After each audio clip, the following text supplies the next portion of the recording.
Welcome to One Book, One Coffee. You've chosen to explore The Denial of Death by Ernest Becker, a choice that sets you apart.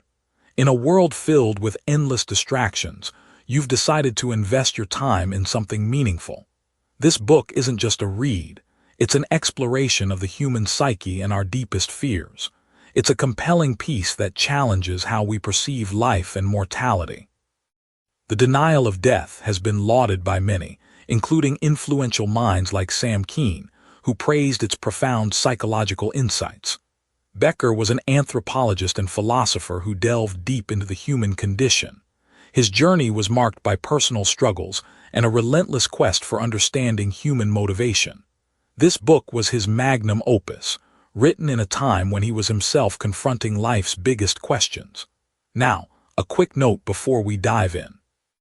This is a detailed, chapter-by-chapter walkthrough, so it's going to be a longer session. Take your time with it. There's no rush.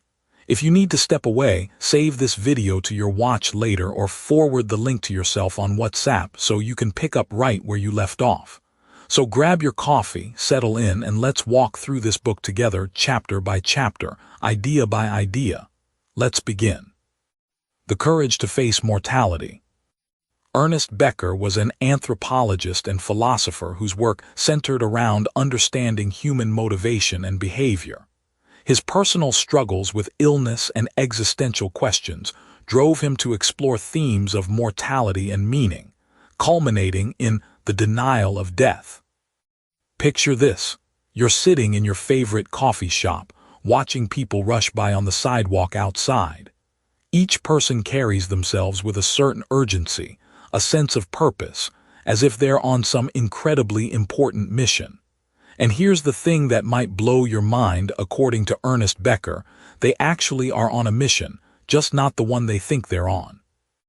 Every single person walking by is engaged in the most fundamental human quest imaginable, the desperate search to become a hero in their own life story.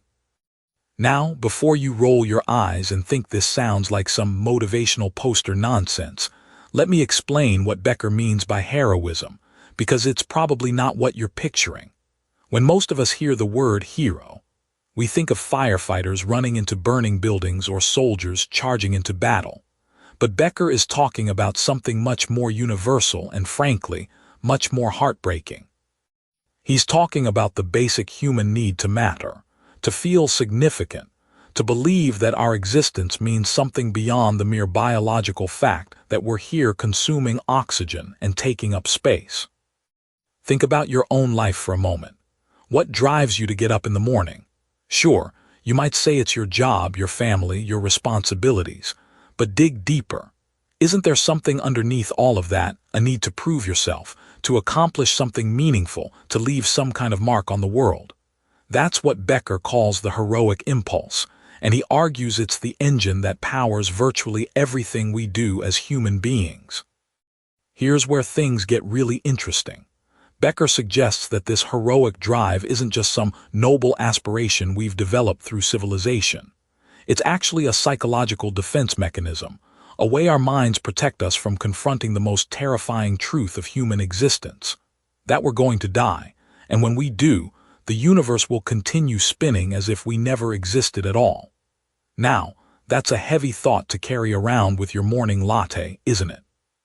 But here's the brilliant insight that makes Becker's work so compelling. He argues that most of us can't consciously handle this reality of our mortality, so we unconsciously construct elaborate systems of meaning and significance to shield ourselves from it.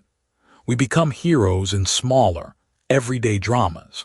The businessman who works 80-hour weeks isn't just trying to make money, he's trying to build something lasting, something that will outlive him. The artist pouring their soul onto canvas isn't just expressing themselves, they're creating something that will speak for them long after they're gone. The parent obsessing over their child's success isn't just being protective, they're investing in a legacy that will carry their influence forward into the future.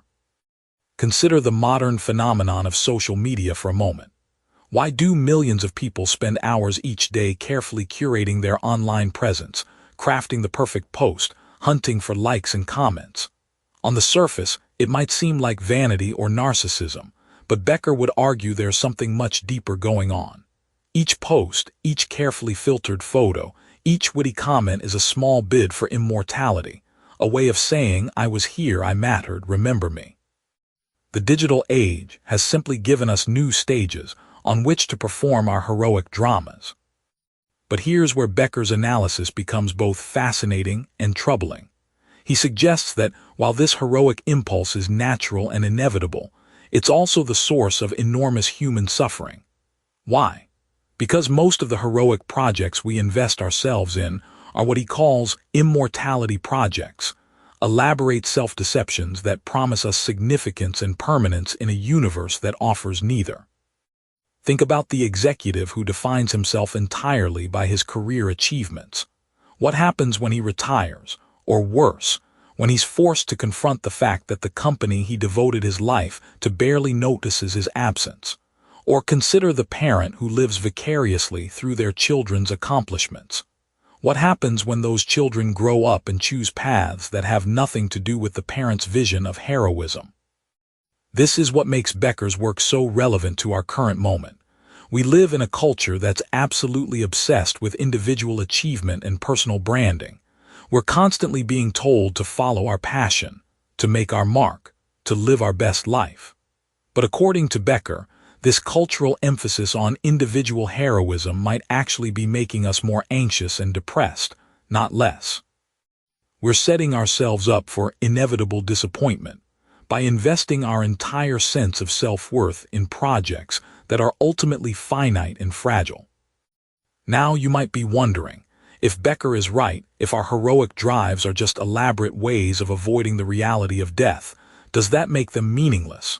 Should we just give up on ambition and achievement altogether? Not at all. This is where Becker's wisdom really shines. He's not suggesting that we abandon the heroic impulse. That would be impossible anyway, since it's so fundamental to human nature. Instead, he's inviting us to become more conscious of what we're really doing when we pursue our various forms of heroism. When we understand that our drive for significance is, at its core, a response to mortality, we can start to make more intentional choices about where we invest our heroic energy. We can ask ourselves, is this particular immortality project serving me, or am I serving it? Am I pursuing this goal because it genuinely aligns with my values, or because I'm unconsciously trying to prove that I matter? This awareness can be incredibly liberating. Instead of being driven by unconscious fears and desperate needs for validation, we can choose our heroic projects more deliberately.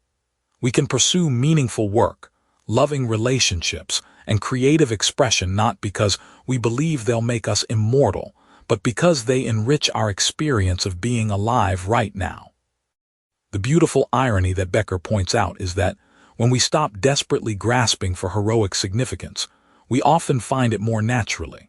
The person who volunteers at a homeless shelter without needing recognition, the teacher who genuinely cares about their students' growth rather than their own reputation, the friend who shows up consistently without keeping score. These people often achieve a kind of quiet heroism that's more authentic and satisfying than the flashy, ego-driven variety. As we settle deeper into Becker's exploration of human nature, we're going to discover that this tension between our mortal reality and our heroic aspirations shapes not just individual psychology, but entire cultures and civilizations. The very structures of society, from religion to politics to economics, can be understood as collective immortality projects, massive shared fantasies designed to help us feel significant in the face of cosmic insignificance. But that's a conversation for our next sip of coffee, as we dive deeper into how these individual heroic drives scale up to create the complex, often contradictory world we all share. Picture this: you're sitting in a coffee shop, watching people walk by the window, and you start to wonder something profound. Why does that businessman stride with such purpose? Why does that artist carry herself with that particular confidence? Why do we all seem to be performing some invisible play where we're simultaneously the star and the audience? Ernest Becker would tell you that what you're witnessing is nothing less than the deepest drama of human existence, our desperate, magnificent quest to be heroes. Welcome back to One Book, One Coffee, where we're diving deep into one of the most challenging and illuminating books ever written about what it means to be human. Today we're exploring the opening chapter of The Denial of Death, where Becker lays out his revolutionary idea about heroism being wired into our very souls. And I have to warn you, once you see what he's showing us, you'll never look at human behavior the same way again. Now think about this for a moment. When you were a child, what did you want to be when you grew up? A firefighter, an astronaut, a doctor, a rock star. Notice something interesting about all those dreams. They weren't just jobs, they were roles that carried weight, significance, the power to matter. Even as children, we instinctively reach for heroism. Becker argues this isn't coincidence. It's not just childhood fantasy. It's the deepest truth about human nature revealing itself in its purest form. Here's where Becker's insight becomes almost uncomfortably penetrating. He suggests that our entire psychological makeup is organized around what he calls the heroic.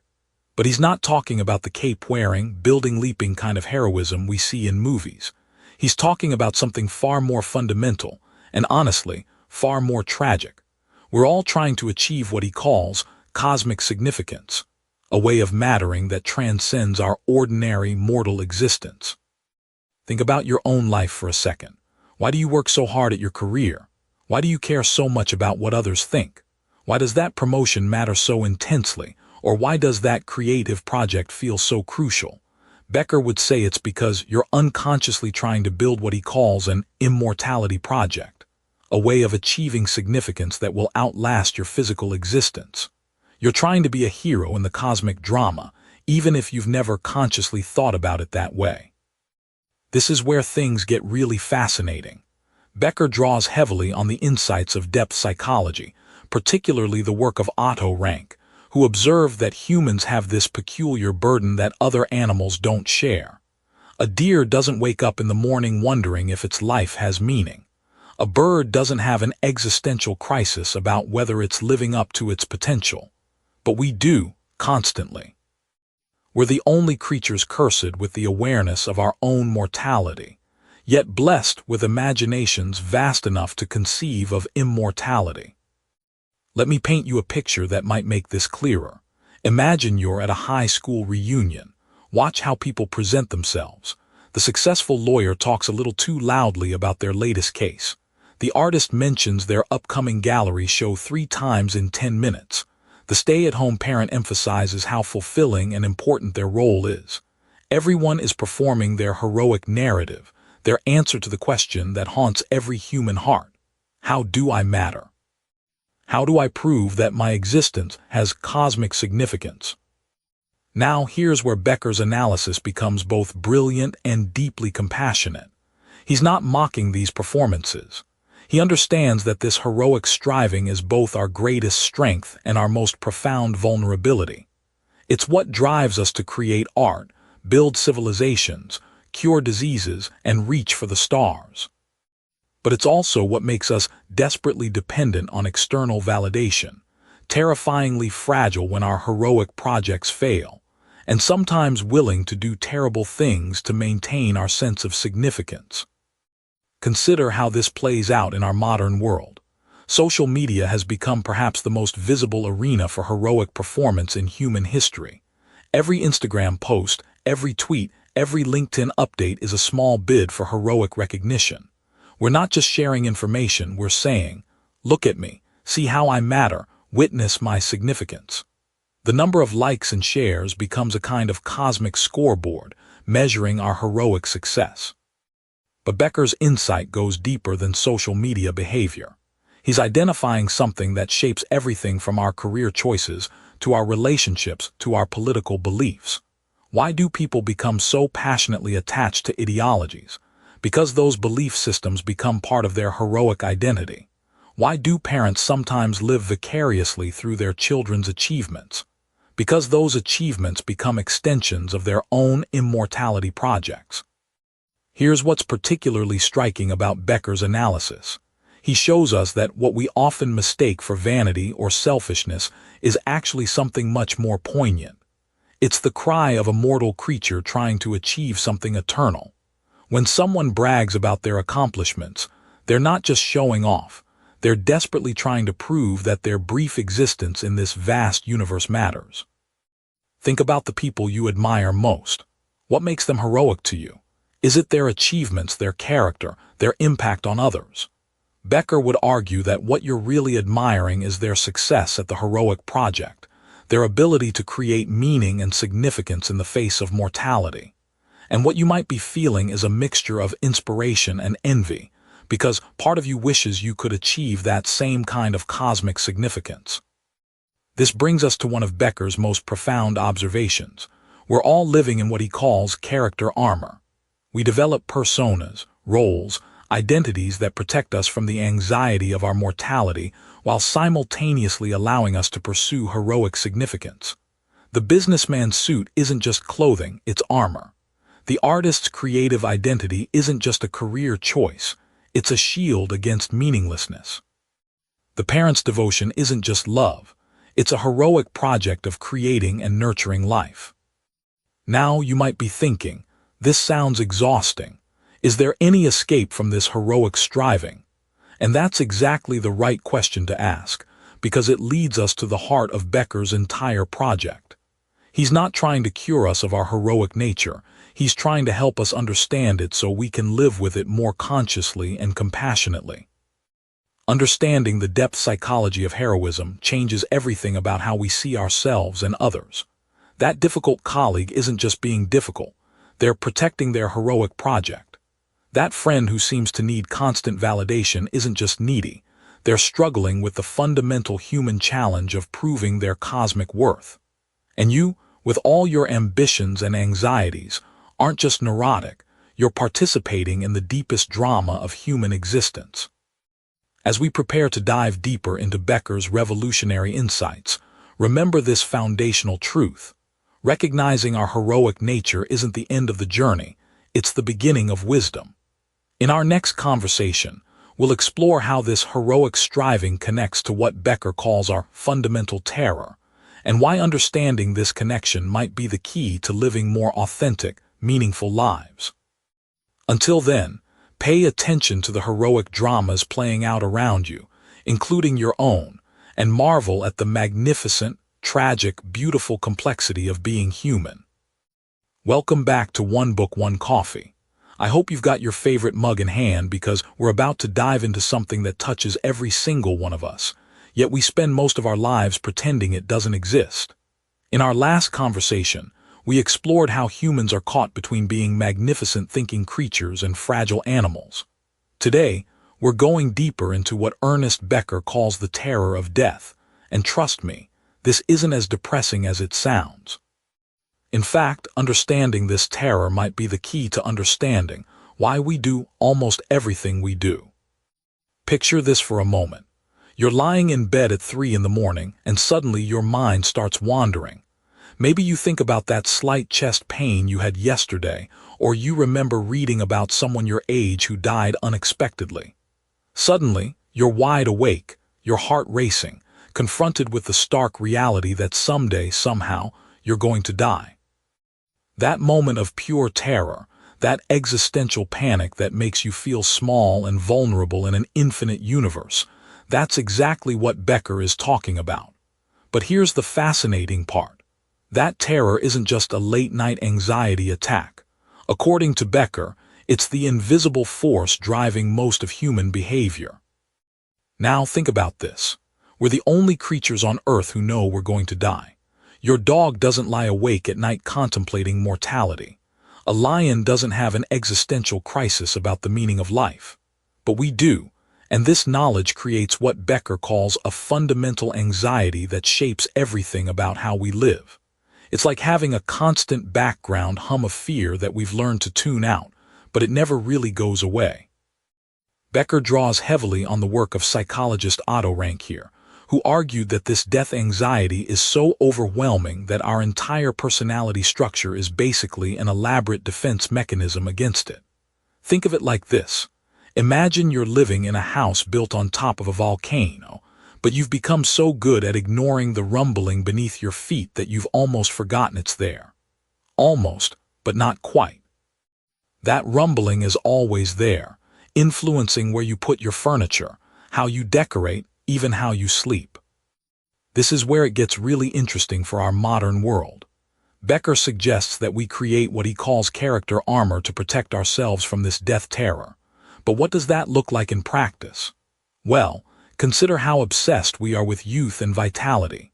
We spend billions of dollars on anti-aging creams, cosmetic procedures, fitness regimens, anything that helps us feel like we're pushing death a little further away. Social media is filled with people desperately trying to prove they're living their best life, accumulating experiences and achievements like shields against the inevitable. But it goes much deeper than vanity. Think about career ambition. Why do we work so hard to climb corporate ladders or build businesses? Sure, there's practical necessity, but Becker would argue there's something else going on. We're trying to create something lasting, something that will outlive us. We want to matter to leave a mark because if we can do that, maybe we can achieve a kind of immortality. The executive who works 80-hour weeks isn't just chasing money. They're running from the terror of insignificance in the face of death. Religion, of course, is one of the most obvious responses to death terror. But Becker's insight is that even secular belief systems serve the same function. Political ideologies, scientific materialism, even passionate environmentalism can become ways of connecting ourselves to something eternal and meaningful. When someone becomes fanatically devoted to a cause, they're not just fighting for that cause. They're fighting against the terror of their own mortality by merging with something they believe will outlast them. Now here's where Becker gets really provocative. He argues that romantic love often serves this same function.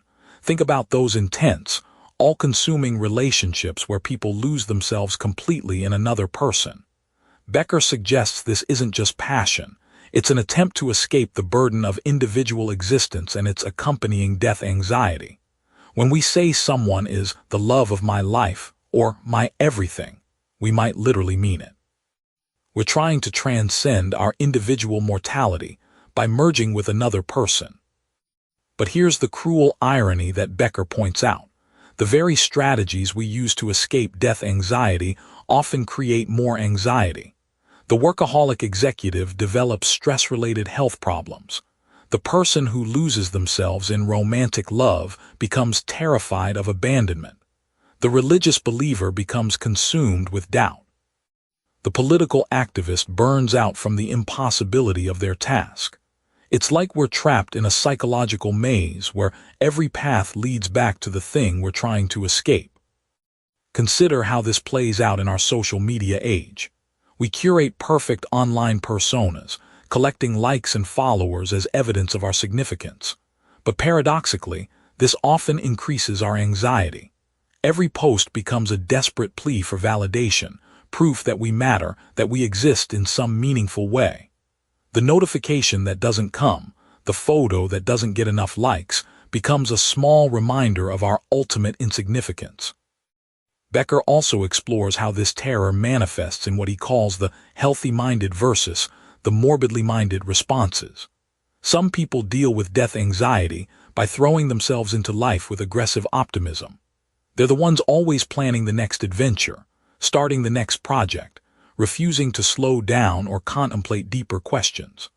Others become paralyzed by the weight of existence, falling into depression or anxiety because they can't successfully repress their awareness of mortality. But here's what makes Becker's analysis so compassionate rather than cynical. He's not saying these responses are wrong or pathetic. He's saying they're human. They're the inevitable result of being conscious creatures trapped in mortal bodies. The teenager who spends hours perfecting their appearance isn't being shallow. They're responding to a fundamental human terror in the only way they know how. The middle-aged person buying a sports car isn't just having a midlife crisis. They're grappling with the growing awareness of their mortality. This understanding can actually be liberating.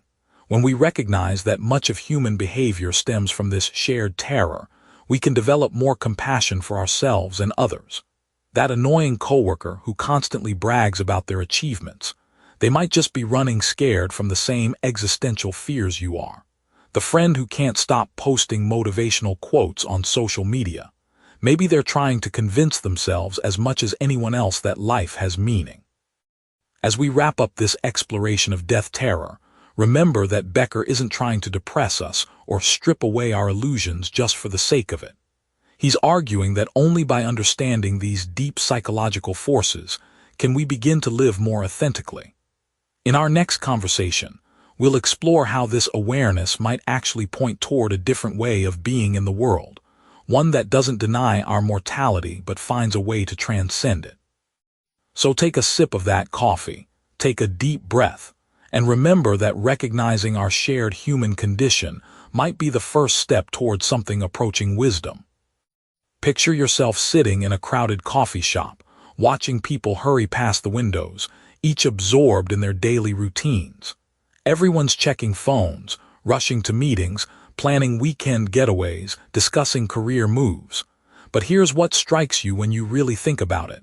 Nobody's talking about the one thing that's absolutely certain to happen to every single person walking by: death. It's the elephant in the room of human existence, and Ernest Becker argues that our entire civilization is built around one massive, elaborate scheme to avoid thinking about it. Now you might be thinking, well, of course we don't talk about death constantly. That would be morbid and depressing. And you'd be absolutely right. But Becker's insight goes much deeper than simple avoidance. He's suggesting that the fear of death is so fundamental, so terrifying to our conscious minds, that we've constructed entire belief systems, cultural institutions, and personal identities specifically designed to make us feel immortal. Think about that for a moment. What if everything you consider meaningful in your life is actually just a sophisticated way of pretending you're not going to die? Becker introduces us to what he calls immortality projects. These are the grand schemes, both personal and collective, that give us a sense of permanence in an impermanent world. Consider the businessman who works 80-hour weeks building his company empire. On the surface, he's pursuing success, wealth, and achievement. But dig deeper, and Becker suggests he's really trying to create something that will outlast his physical existence. The company becomes his monument, his way of cheating death by leaving an indelible mark on the world. Or think about the artist who pours her soul into paintings, believing that through her art, she'll achieve a kind of immortality. The parent who lives vicariously through their children's accomplishments, seeing in them a continuation of their own essence. The religious believer who follows doctrine not just for spiritual fulfillment, but for the promise of eternal life.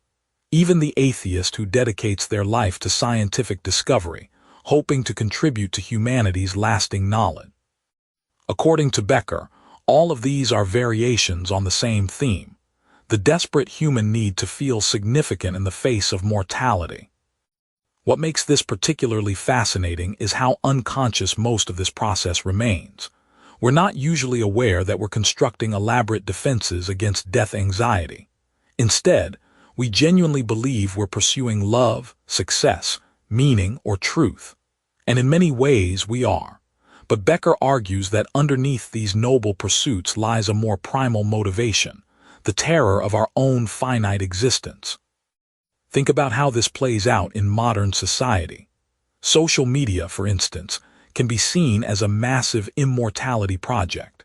Every post, every photo, every carefully curated online persona represents an attempt to create a lasting digital self. We're literally building virtual monuments to our existence, hoping that our online presence will somehow outlive our physical bodies.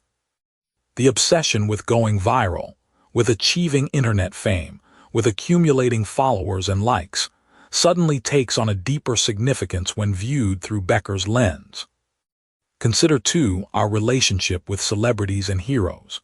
Becker suggests that we don't just admire famous people for their talents or achievements. We unconsciously identify with them because they seem to have transcended ordinary mortal limitations. They appear larger than life, immune to the petty concerns that plague the rest of us. By following their stories, buying their products, or emulating their lifestyles, we participate vicariously in their seeming immortality. But here's where Becker's analysis becomes both profound and troubling. He argues that while these denial mechanisms serve an important psychological function, they also create significant problems. When we're so invested in our immortality projects, we become defensive about them to an almost irrational degree. Challenge someone's core beliefs, their life's work, or their sense of meaning, and you're not just disagreeing with their opinions. You're threatening their entire defense system against death anxiety. This helps explain why political discussions become so heated, why religious conflicts can turn violent, why people react so strongly to criticism of their life choices. It's not really about the surface issue being debated.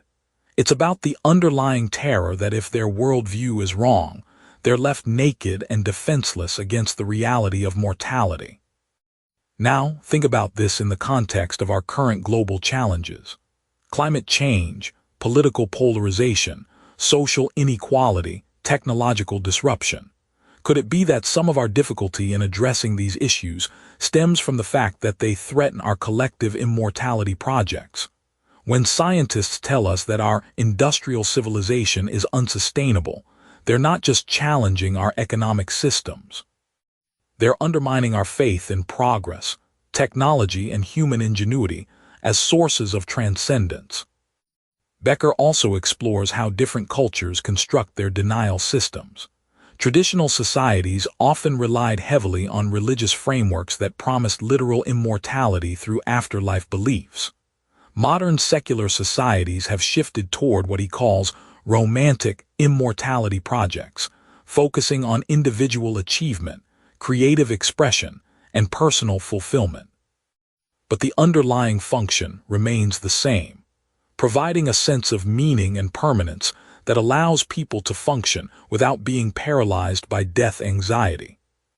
The tragedy, according to Becker, is that no immortality project can actually deliver on its promise.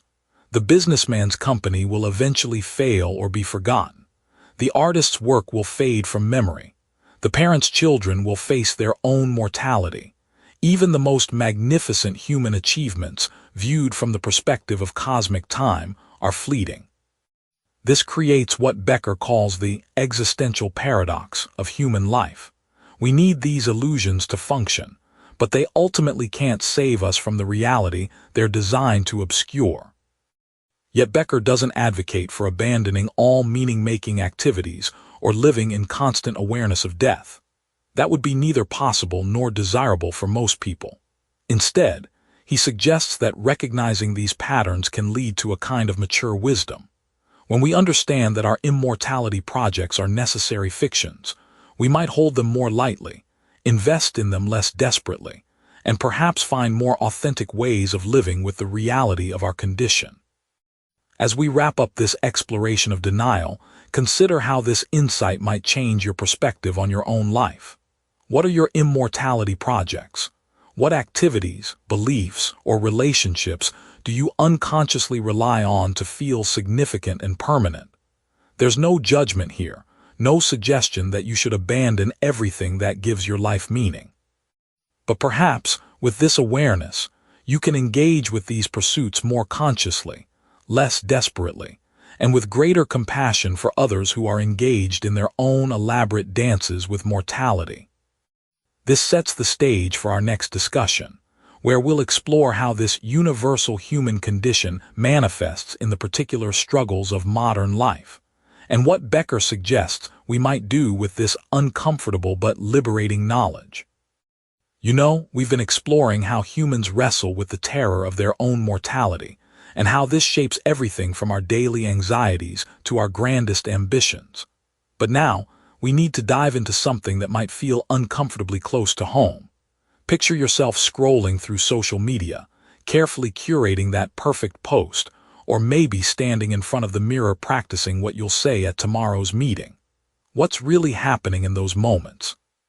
Becker would say we're witnessing narcissism in action, but not the shallow kind we usually think about. We're seeing one of humanity's most fundamental defense mechanisms against the crushing weight of our own fragility. When Becker talks about narcissism, he's not just pointing fingers at the obvious cases, the people who can't walk past a mirror without stopping. He's talking about something much deeper and more universal, something that lives inside every single one of us. Think about it this way. Imagine you're a small child who's just discovered that someday, inevitably, you're going to die. Not just that you might get hurt, but that your very existence will end. How does a developing mind cope with that terrifying revelation? It creates what Becker calls the narcissistic project, a psychological fortress built around the idea that you are special, that you matter, that you're somehow different from everyone else who has ever faced mortality. Now, before you start thinking this sounds selfish or shallow, consider what your life would look like without any narcissism at all.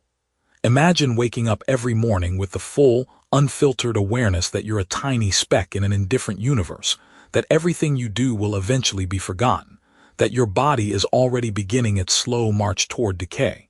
You'd probably never get out of bed. Narcissism, in Becker's view, isn't a character flaw, it's a survival mechanism. It's what allows us to get up each morning and act as if what we do matters, even when cosmic perspective suggests otherwise. But here's where it gets really interesting. Becker shows us that narcissism operates on multiple levels, and understanding these levels can help us see why some people seem so desperately hungry for attention while others appear more balanced. There's what he calls primary narcissism, which is basically the infant's natural belief that they are the center of the universe. When you're a baby, this makes perfect sense. Your needs are met almost magically. Adults revolve around your schedule, and your slightest discomfort brings immediate attention. But as we grow up, reality starts chipping away at this beautiful illusion. This is where things get complicated. Some people manage to develop what Becker calls a healthy narcissism, where they maintain enough self-regard to function effectively while accepting their limitations and mortality. But others get stuck, desperately trying to maintain that infantile sense of specialness in an adult world that keeps proving them wrong.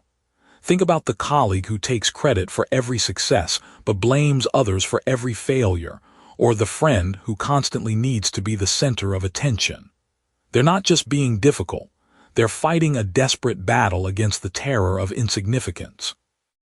Now here's a question that might make you squirm a little. What's your own narcissistic project? Because we all have one. Maybe it's your career, your role as a parent, your artistic pursuits, or even your spiritual practice. It's that thing you do or that identity you maintain that makes you feel like you matter, like you're making a mark on the world that will outlast your physical existence. And there's nothing wrong with having this project. In fact, it's necessary. The problem comes when we become so invested in our specialness that we can't tolerate any threat to it.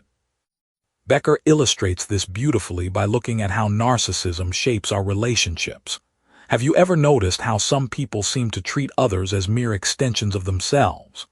The parent who lives vicariously through their child's achievements, the boss who takes personal offense at any disagreement, the romantic partner who can't seem to see you as a separate person with your own needs and desires. These aren't necessarily bad people. They're people whose narcissistic defenses have become so rigid that they can't afford to acknowledge the independent reality of others, because doing so would threaten their carefully constructed sense of specialness. This plays out in fascinating ways in our modern world. Social media, for instance, has become the perfect platform for narcissistic expression. Every post is a small bid for immortality, a way of saying, "I was here, I mattered, remember me." The likes and comments become a kind of digital applause that temporarily soothes our existential anxiety. But notice what happens when a post doesn't get the response we expected. That little sting of disappointment. That's your narcissistic project bumping up against reality. But Becker's insight goes even deeper. He suggests that entire cultures can be narcissistic, creating collective projects that help groups of people feel special and significant. Think about nationalism, religious fundamentalism, or even certain aspects of consumer culture. These can all function as large-scale narcissistic defenses, allowing people to feel part of something grand and meaningful that transcends their individual mortality. The danger comes when these collective projects become so important that we're willing to destroy others who threaten them. Now, you might be wondering, if narcissism is so universal and necessary, how do we deal with its darker aspects? Becker suggests that the key is developing what he calls creative narcissism. Instead of trying to eliminate our need to feel special, which would be both impossible and psychologically devastating, we need to find ways to channel it that serve life rather than destroy it. This means finding projects and identities that enhance our sense of meaning without requiring us to diminish others. Think about the difference between a scientist who's driven by the desire to make groundbreaking discoveries and one who's motivated primarily by the need to be recognized as brilliant. Both might produce good work, but the first is more likely to collaborate, to acknowledge the contributions of others, and to see their work as part of a larger human project. The second is more likely to hoard credit, dismiss competitors, and become bitter when they don't receive the recognition they feel they deserve. This brings us to one of Becker's most profound insights about narcissism and mortality. The people who seem most obsessed with their own specialness, who demand the most attention and recognition, are often the ones who are most terrified of death. Their grandiose behavior isn't a sign of too much self-love. It's a symptom of too little genuine self-acceptance. They're running so hard from the reality of their limitations that they exhaust themselves and everyone around them in the process. As we wrap up this exploration of narcissism as a defense against mortality, consider this. Understanding your own narcissistic project doesn't mean abandoning it. It means holding it more lightly. Yes, pursue your passions, build your legacy, seek meaning and recognition. But remember that everyone else is engaged in the same desperate, beautiful struggle to matter in the face of impermanence. When we can see narcissism for what it really is, a universal human response to an impossible situation, we might find ourselves becoming a little more compassionate, both with ourselves and with others who are fighting the same battle in their own way. And perhaps, in that compassion, we'll discover a kind of significance that doesn't require us to be more special than anyone else, just deeply, authentically human. Picture this. You're sitting across from someone whose entire job is to help you face the very thing you've spent your whole life running from. That's the peculiar position of the psychoanalyst, and in Chapter 5 of The Denial of Death, Ernest Becker takes us deep into this fascinating paradox. It's like having a guide who specializes in leading people through the exact wilderness they've been desperately trying to avoid. Now, think about this for a moment. What does it really mean to sit in a room with someone and systematically dismantle all the beautiful lies you've told yourself? Because that's essentially what psychoanalysis does. It strips away what Becker calls our character armor. All those carefully constructed defenses we've built up since childhood to protect ourselves from the ultimate terror of our own mortality. Becker paints the psychoanalyst as something of a modern-day shaman, but with a crucial difference. Where traditional shamans help people connect with the mysteries of life and death through ritual and community, the psychoanalyst works in isolation, using the strange alchemy of words and interpretation. It's almost like performing surgery on the soul, except the patient is awake and watching every cut. The fundamental challenge here is breathtaking when you really consider it. How do you help someone become more authentic, more truly themselves, when being truly themselves means confronting the fact that they're going to die? It's like offering someone the gift of sight, knowing that the first thing they'll see is their own mortality staring back at them. This is what makes the psychoanalyst's role so profoundly complex and, frankly, so potentially dangerous. Becker argues that traditional psychoanalysis, particularly in Freud's original vision, was incredibly naive about this central dilemma. Freud believed that if you could just make the unconscious conscious, If you could bring all those repressed fears and desires into the light of rational understanding, then people would somehow be free. But free to do what exactly? Free to face the crushing weight of existence without any of the protective illusions that make life bearable. Think about your own life for a second. How many of your daily routines, your career ambitions, your relationships, even your hobbies, serve as elaborate distractions from deeper existential questions? Now imagine someone systematically questioning each of these, asking you to examine why you really do what you do. It's terrifying, isn't it? And yet that's precisely what good therapy attempts to accomplish. The brilliant insight Becker offers is that the psychoanalyst inevitably becomes a kind of replacement for the very defenses they're helping to dismantle. When you strip away someone's neurotic symptoms, their compulsive behaviors, their character defenses, you don't leave them standing free in some pristine state of mental health. You leave them naked and vulnerable, and they need something or someone to cling to. Enter the analyst as what Becker calls a transference object, a new focal point for all that existential anxiety. This creates what might be the most fascinating paradox in all of psychology. The very process designed to free people from their dependencies creates a new dependency. It's like helping someone out of a burning building only to have them cling to you because they're too afraid to face the world outside. The analyst becomes a kind of existential life raft in an ocean of meaninglessness. But here's where it gets really interesting, and this is something that resonates powerfully in our current age of therapy culture and self-help obsession. Becker suggests that many people in analysis don't actually want to be cured in any final sense. What they want is to be in analysis, to have that reliable, structured relationship with someone who will listen to their fears and help them make sense of their confusion, week after week, year after year. Consider how this plays out in our modern world. We live in an era of unprecedented therapeutic awareness. Everyone knows about trauma, attachment styles, and defense mechanisms. We have apps for meditation, podcasts about psychology, and an endless stream of mental health content on social media. Yet somehow, we seem more anxious than ever. Could it be that we've turned therapy itself into another form of denial, a sophisticated way of talking about our problems without ever having to truly face the fundamental problem of existence itself? The psychoanalyst, in Becker's view, occupies this strange position of being both healer and enabler. They offer genuine insight and relief from suffering, but they can also become part of an elaborate system that keeps people focused on their personal psychological dramas, rather than confronting the larger existential questions that underlie all human anxiety. It's like having a very expensive conversation about why you're afraid of the dark while sitting in a beautifully appointed room, never quite getting around to actually turning on the lights.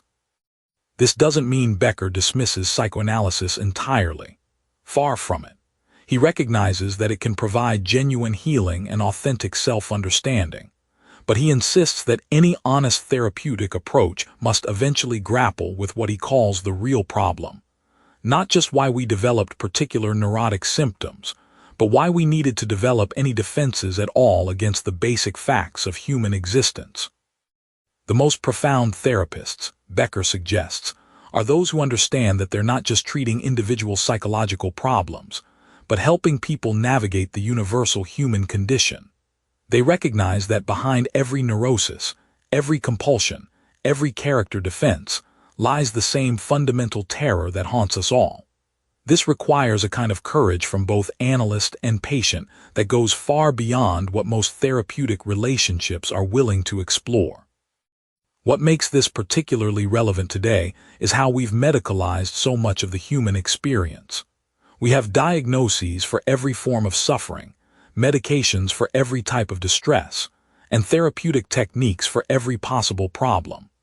But what if much of what we call mental illness is actually a natural response to the impossible situation of being a conscious creature trapped in a mortal body? What if our anxiety, our depression, our endless searching for meaning aren't bugs in the system, but features of what it means to be human? As we wrap up this exploration of the psychoanalyst's impossible task, we're left with questions that extend far beyond the therapy room. In our next discussion, we'll see how Becker takes these insights about individual psychology and applies them to entire cultures and civilizations, showing us how society itself becomes a massive therapeutic project designed to help us all avoid the same fundamental truths that individual therapy often skirts around. Picture this for a moment. You're walking through a bustling city street, surrounded by towering skyscrapers, neon signs advertising the latest gadgets, people rushing past in designer clothes, all absorbed in their smartphones. Everyone seems so purposeful, so driven, so absolutely certain about what they're doing. But what if I told you that underneath all this apparent meaning and direction lies something far more fundamental, and frankly, a bit unsettling? What if all of this magnificent human civilization we've built is essentially one giant, elaborate magic trick designed to help us forget the one thing we can't bear to think about? This is where Ernest Becker takes us in his exploration of culture's most profound function. And trust me, once you see what he's getting at, you'll never look at a shopping mall, a university graduation, or even a simple coffee shop conversation quite the same way again. Becker argues that culture serves as humanity's most sophisticated denial mechanism. Think about it this way. Imagine if every morning you woke up with the crystal-clear awareness that you're going to die, that everyone you love will die, and that ultimately, the universe doesn't seem to care much about any of it. How long do you think you'd last before you'd be curled up in a corner, unable to function? This is the terror that Becker says would paralyze us if we faced it directly. So what does our brilliant species do? We create culture. Now when Becker talks about culture, he's not just referring to art museums and symphony orchestras, though those are certainly part of it. He means the entire web of meanings, symbols, rituals, and belief systems that we wrap around ourselves like a warm blanket. Culture tells us what's important, what's valuable, what makes life worth living. It gives us roles to play, goals to pursue, and ways to feel significant that seem to transcend our mortal limitations. Consider how this works in practice. Take something as seemingly innocent as your career. You might be a teacher, a software developer, an accountant, or a barista. Culture tells you that your work matters, that you're contributing something meaningful to society. You get titles, promotions, recognition. You feel like you're building something lasting. But here's Becker's insight. This isn't really about the work itself. It's about creating a sense of permanence and significance that helps you avoid confronting your fundamental vulnerability. The same pattern emerges everywhere you look. Why do we build monuments? Why do we care so desperately about our reputations? Why do parents push their children to achieve great things? Why do we accumulate possessions, chase fame, or dedicate ourselves to causes? Becker suggests that underneath all these seemingly rational motivations lies a deeper psychological need, to feel like we matter in some way that transcends our brief biological existence. Think about social media for a moment. Here's a perfect modern example of what Becker is describing. We curate these elaborate digital personas, collecting likes and followers, crafting the perfect image of our lives. We document every meal, every vacation, every achievement. Why? Ostensibly to stay connected, to share experiences. But look deeper. Isn't there something almost desperate about the way we seek validation online? Isn't there an underlying anxiety about being forgotten, about not mattering? Social media becomes a kind of digital immortality project, a way of saying, I was here, I existed, I mattered, to an audience that we hope will somehow preserve our significance. Becker points out that this cultural meaning-making isn't necessarily conscious or deliberate. We don't wake up and think, today I'm going to pursue success to avoid thinking about death. Instead, culture presents us with ready-made scripts for meaningful living. It tells us what success looks like, what love should feel like, what a good life consists of. These cultural narratives feel natural and obvious to us because we've been swimming in them since birth. But here's where things get really interesting. Becker argues that while culture serves this vital psychological function, it also creates its own problems. Because these cultural meanings are, in a sense, artificial constructions, they require constant reinforcement. We need other people to validate our choices, to agree that our pursuits are worthwhile, to confirm that we're living meaningful lives. This creates what Becker calls character armor, elaborate psychological defenses that we must maintain to keep our death anxiety at bay. Consider how threatened we feel when someone challenges our fundamental beliefs or life choices. Why do political discussions get so heated? Why do people react so strongly when their religion, their career path, or their lifestyle is criticized? Becker would say it's because these aren't just intellectual disagreements. They're challenges to our entire system of meaning, our carefully constructed defenses against existential terror. This dynamic plays out in countless ways. Nations go to war partly to defend their cultural values. Religious groups persecute those who threaten their worldview. Professionals jealously guard their expertise and status. Teenagers rebel against their parents' values while desperately seeking acceptance from their peers. In each case, people are defending not just ideas or preferences, but their entire framework for making life feel meaningful and manageable. Now you might be thinking, this sounds pretty depressing. If culture is just elaborate self-deception, what's the point of any of it? But Becker isn't trying to crush our spirits or dismiss human achievement. Instead, he's inviting us to see culture with clearer eyes. Understanding the psychological function of cultural meaning-making doesn't necessarily invalidate it. It just helps us recognize what's really going on underneath the surface. In fact, this awareness can be liberating. When you understand that everyone around you is, in some sense, engaged in the same fundamental project of creating meaning in the face of mortality, it becomes easier to have compassion for human folly and pretension. That colleague who brags constantly about their accomplishments, they're probably trying to convince themselves as much as you that their life matters.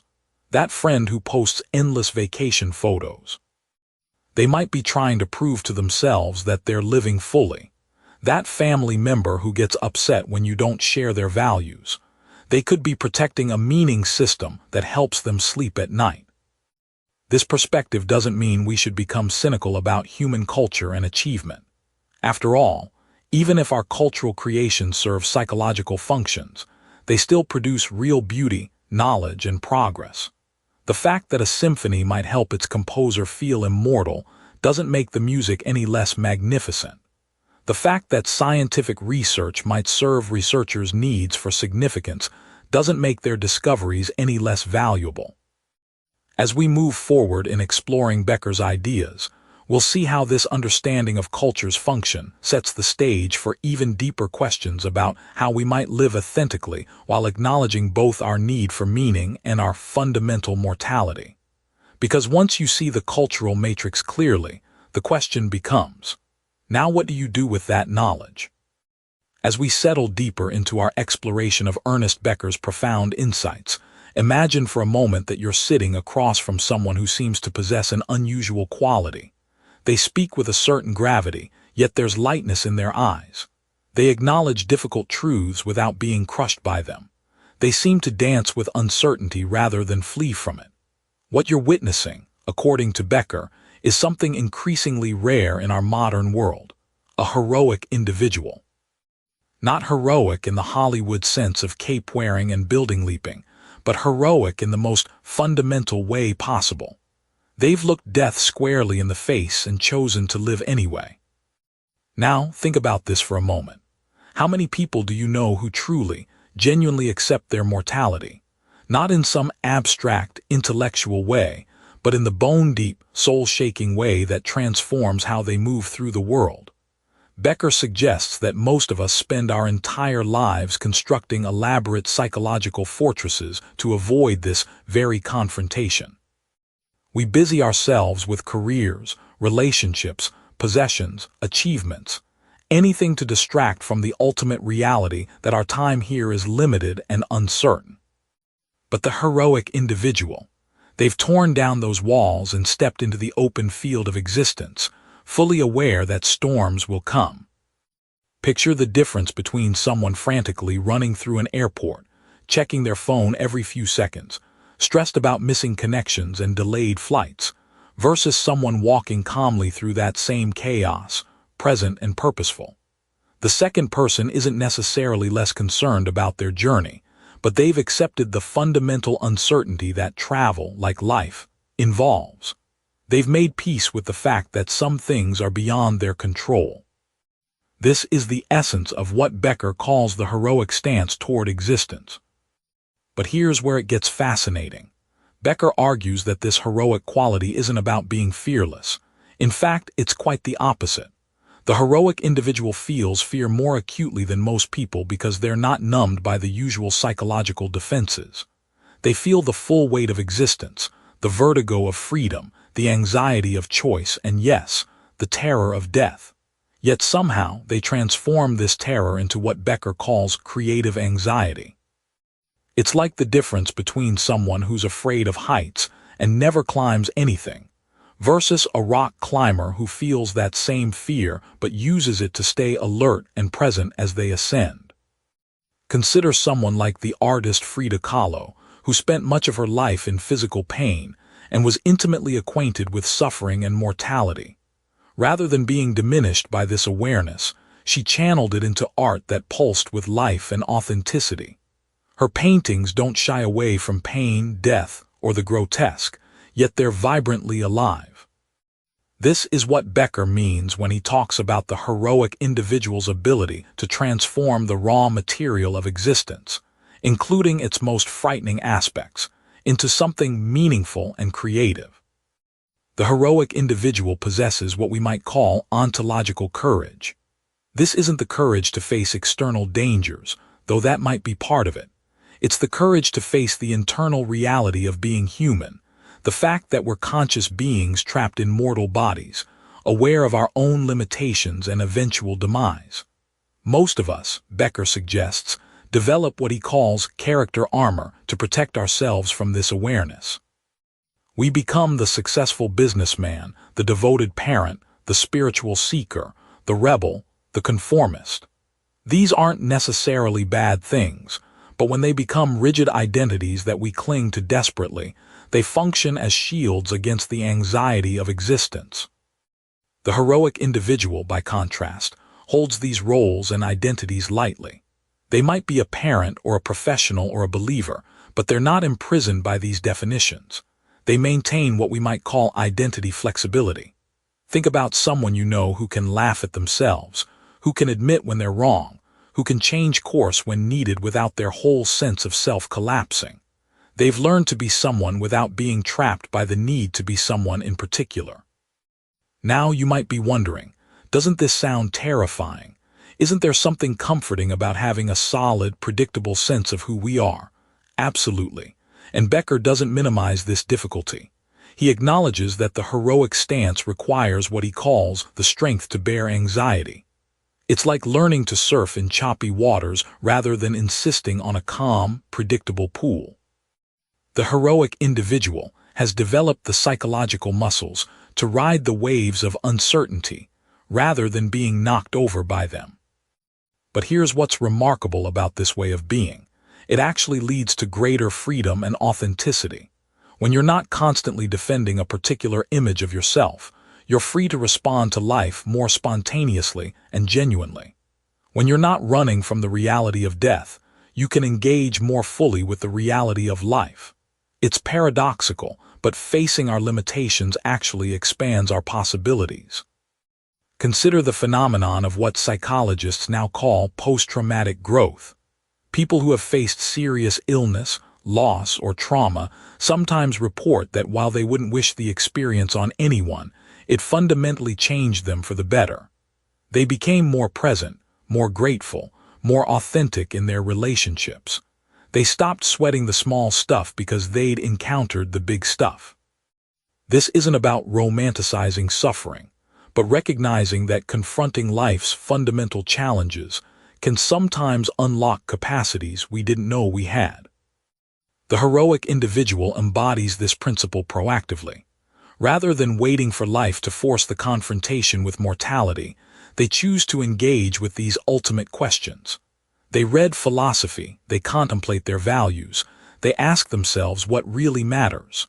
They practice what we might call memento mori, remembering death not to become morbid, but to become more alive. In our current cultural moment, this heroic stance feels both more necessary and more difficult than ever. We're bombarded with distractions, from social media to streaming services to endless shopping opportunities. We live in what Becker would recognize as an age of particularly sophisticated denial mechanisms.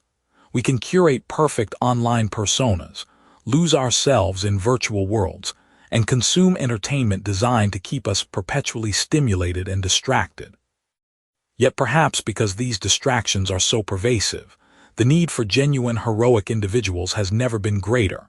We need people who can think clearly about what matters, who can resist the pull of mindless consumption and distraction, who can face uncertainty without retreating into rigid fundamentalism or cynical nihilism.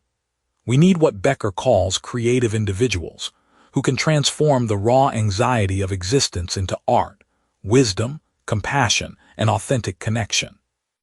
As we transition into exploring what this might mean for our own lives, consider this.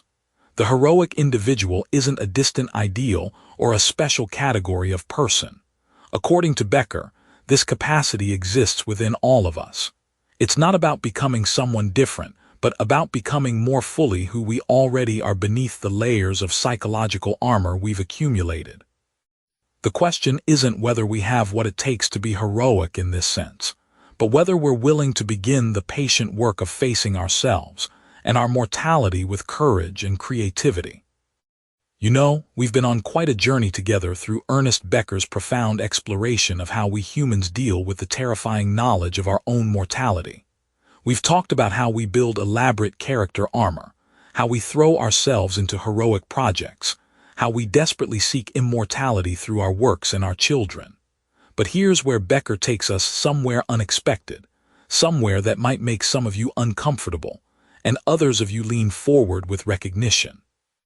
He's about to explore what he calls the mystical solution to our existential predicament. Picture this. You're standing at the edge of a vast canyon, and you've tried building bridges across it with psychology, with heroism, with culture, with all the rational tools at your disposal. But the canyon remains. The gap between your finite existence and your infinite longings persists. This is where Becker suggests we might need to consider a fundamentally different approach, not building across the chasm, but perhaps learning to fly. Now, before you roll your eyes and think we're about to dive into some New Age mysticism, stay with me here. Becker isn't talking about crystal healing or astrology. He's talking about something much more profound and, frankly, much more challenging. He's exploring whether the ultimate answer to our death anxiety might lie not in denying our limitations, but in transcending them entirely through what various spiritual traditions have called mystical experience. Think about this for a moment. What if all our elaborate psychological defenses, all our cultural projects, all our desperate attempts to achieve symbolic immortality are actually keeping us trapped in the very prison we're trying to escape? It's like being so focused on decorating your jail cell that you never notice the door has been unlocked all along. Becker draws heavily on the work of Otto Rank here, particularly Rank's later writings where he grappled with the idea that the artist, the neurotic, and the mystic all share something crucial. They're all individuals who have become acutely aware of the artificial nature of human culture, who have seen through the elaborate game we're all playing. But while the neurotic gets stuck in this awareness, and the artist channels it into creative work, the mystic takes a different path entirely. Let me paint you a picture of what this looks like. Imagine you're at a movie theater, completely absorbed in the film. You're crying at the sad parts, cheering for the hero, your heart racing during the chase scenes. This is how most of us live our lives, completely identified with the story, with our roles, with our cultural scripts. The neurotic is like someone who suddenly realizes they're watching a movie but can't stop being emotionally affected by it. They're stuck between worlds, aware it's artificial but unable to step back. The mystic, however, is the person who not only realizes it's a movie but can actually get up, walk to the back of the theater, and watch themselves watching the movie. This is what Becker means by the mystical solution. It's not about escaping reality, but about seeing reality from a completely different vantage point. It's about recognizing that the self we've been so desperately trying to preserve and immortalize might itself be a kind of illusion, a construction that we've mistaken for our true nature. Now you might be thinking, this sounds great in theory, but what does this actually look like in practice? Becker acknowledges this challenge. He's not naive about the difficulties of the mystical path. In fact, he's quite honest about its potential dangers. He talks about how the mystical solution can become its own form of denial, its own escape from the human condition.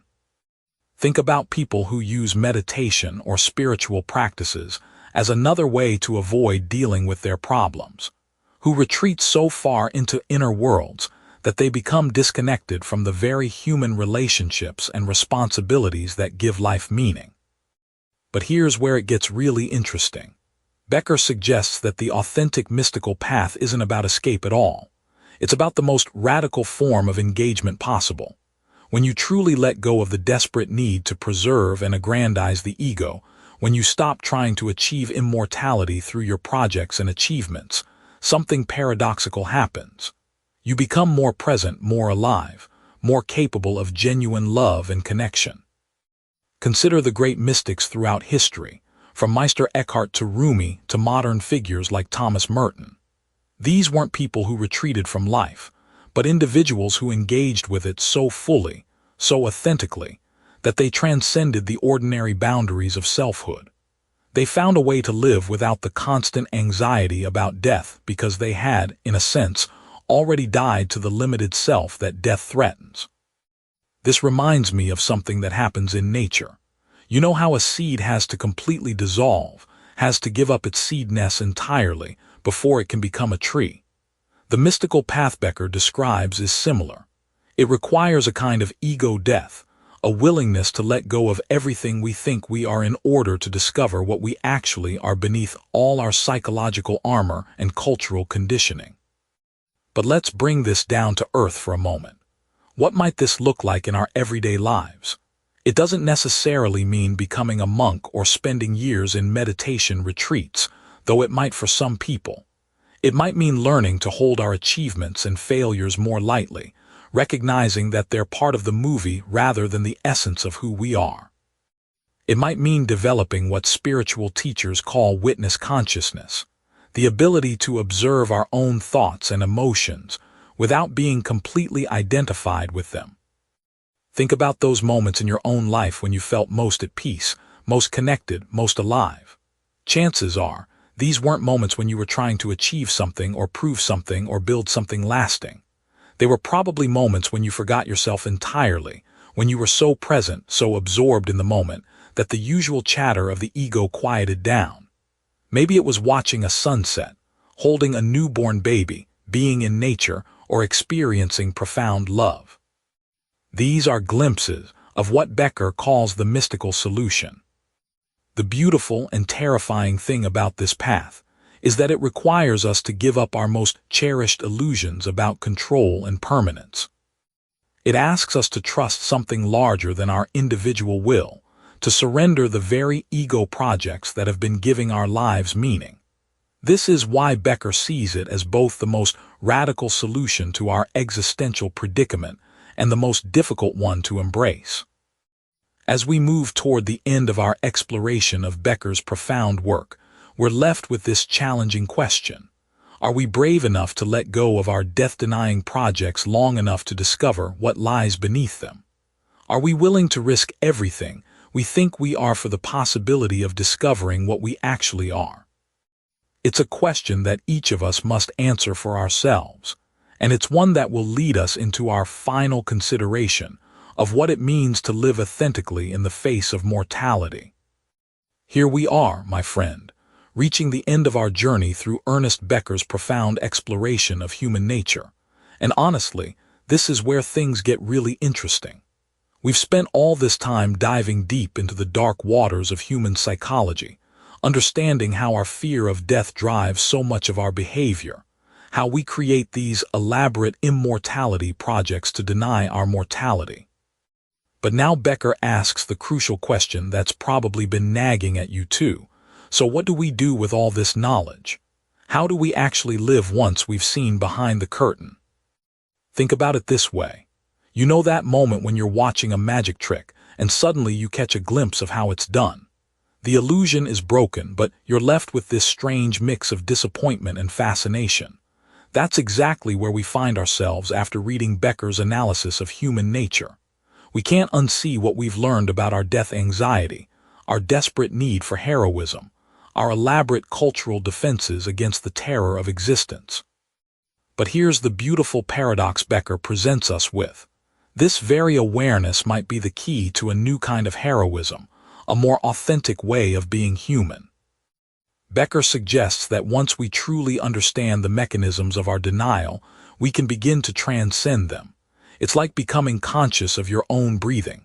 Suddenly, what was automatic becomes deliberate, what was unconscious becomes a choice. Now, think about this for a moment. What if the real heroism isn't in denying our mortality, but in facing it squarely with full awareness of what we're doing? This new heroism that Becker envisions isn't about charging into battle or building monuments that will outlast us. It's something far more subtle and, in many ways, more courageous. It's the heroism of the person who can look directly at the human condition, see all its absurdity and terror and beauty, and choose to live authentically anyway.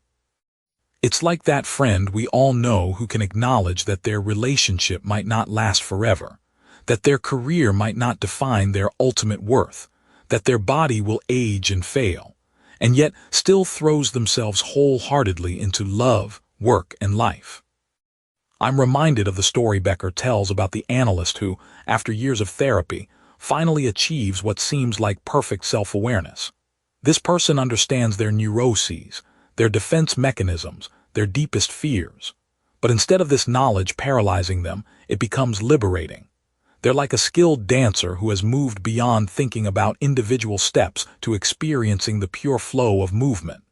The self-consciousness transforms into a kind of transcendent consciousness. But here's where Becker gets really practical, and this is why his ideas feel so relevant today. He's not suggesting we all become stoic philosophers, meditating on death from mountaintops.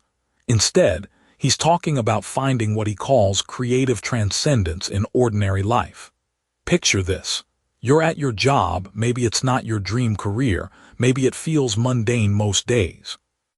The old heroism would demand you either convince yourself this job is monumentally important or feel miserable about its limitations. But Becker's new heroism suggests a third path. You can acknowledge that yes, this is just a job, it won't make you immortal, it won't solve the fundamental problems of existence, and yet you can still find genuine meaning in doing it well, in connecting with colleagues, in contributing something positive to the world, however small. This reminds me of something I see all the time in our modern world. Think about social media for a moment. So much of our online behavior is classic immortality project material, right? We're curating these perfect versions of ourselves, accumulating likes and followers as if they're points in some cosmic game that will somehow save us from oblivion. But what would social media look like if we approached it with Becker's new heroism? Maybe we'd share more honestly, connect more authentically, worry less about our digital legacy, and more about genuine human connection. The beautiful thing about this new heroism is that it doesn't require superhuman strength or exceptional circumstances. It's available to anyone willing to embrace what Becker calls the courage to be. This courage isn't the absence of fear. It's acting with full knowledge of our limitations and mortality. It's the parent who loves their children completely while knowing they can't protect them from all harm. It's the artist who creates knowing their work might be forgotten. It's the activist who fights for justice knowing they might not live to see the world they're working toward. Now you might be thinking, This sounds wonderful in theory, but how do we actually cultivate this kind of courage? Becker suggests that it starts with what he calls creative illusion. This isn't about going back to unconscious denial, but about consciously choosing life-affirming beliefs and practices while remaining aware of their provisional nature. It's like being in a play where you know it's a performance, but you give yourself fully to the role anyway. Consider how this might work in relationships. Traditional heroism might push us to find the one who will complete us, make us whole, give our lives ultimate meaning. But Becker's new heroism allows us to love deeply while accepting that no other person can save us from the fundamental loneliness of existence. Paradoxically, this acceptance often leads to more authentic, less desperate connections. The really radical thing about Becker's vision is that it suggests we can have our cake and eat it too, in a sense. We can be fully aware of life's ultimate meaninglessness while simultaneously creating genuine meaning. We can acknowledge our mortality while still investing in the future. We can see through our cultural illusions while still participating in culture. It's like being able to enjoy a movie even though you know it's just light projected on a screen. This new heroism also has profound implications for how we handle suffering. Instead of seeing pain as something that invalidates our life choices or proves the universe is against us, we can understand it as an inevitable part of the human experience. This doesn't make suffering pleasant, but it can make it more bearable and less personally devastating. As we close this remarkable book, Becker leaves us with both a challenge and a gift.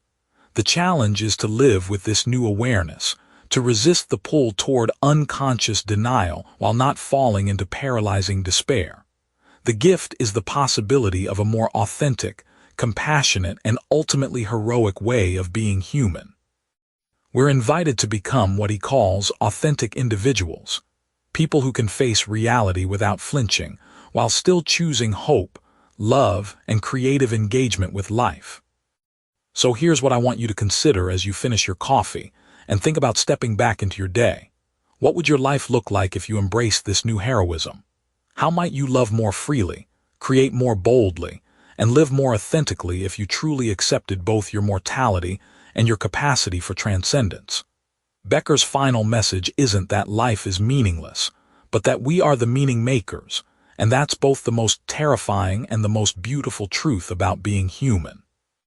Ernest Becker's The Denial of Death offers a thought-provoking exploration of human behavior through the lens of our existential fear of mortality.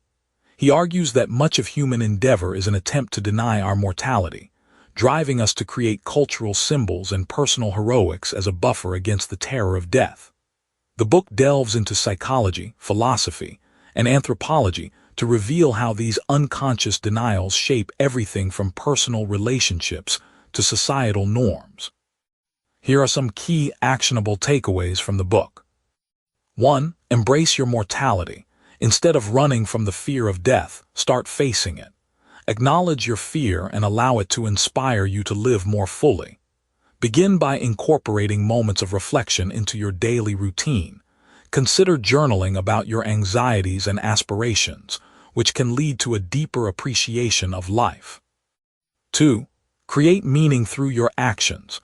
Recognize that the legacies you leave are through your actions and connections. Decide on a small project that reflects your values and start working on it today. Be patient with yourself as you figure out what legacy you want to build. 3. Cultivate authentic self-expression. Seek to understand your true self beyond societal masks and roles. Engage in practices that encourage self-exploration like meditation or therapy. Start small by setting aside just 10 minutes a day for this purpose. 4. Accept the limitations of control.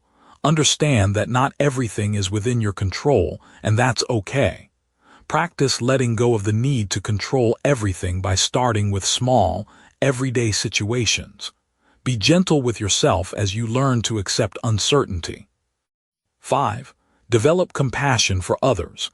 Everyone else is also dealing with their own fears and defenses. Foster empathy by actively listening and validating others' experiences. Start with someone close to you and take time to understand their perspective without judgment.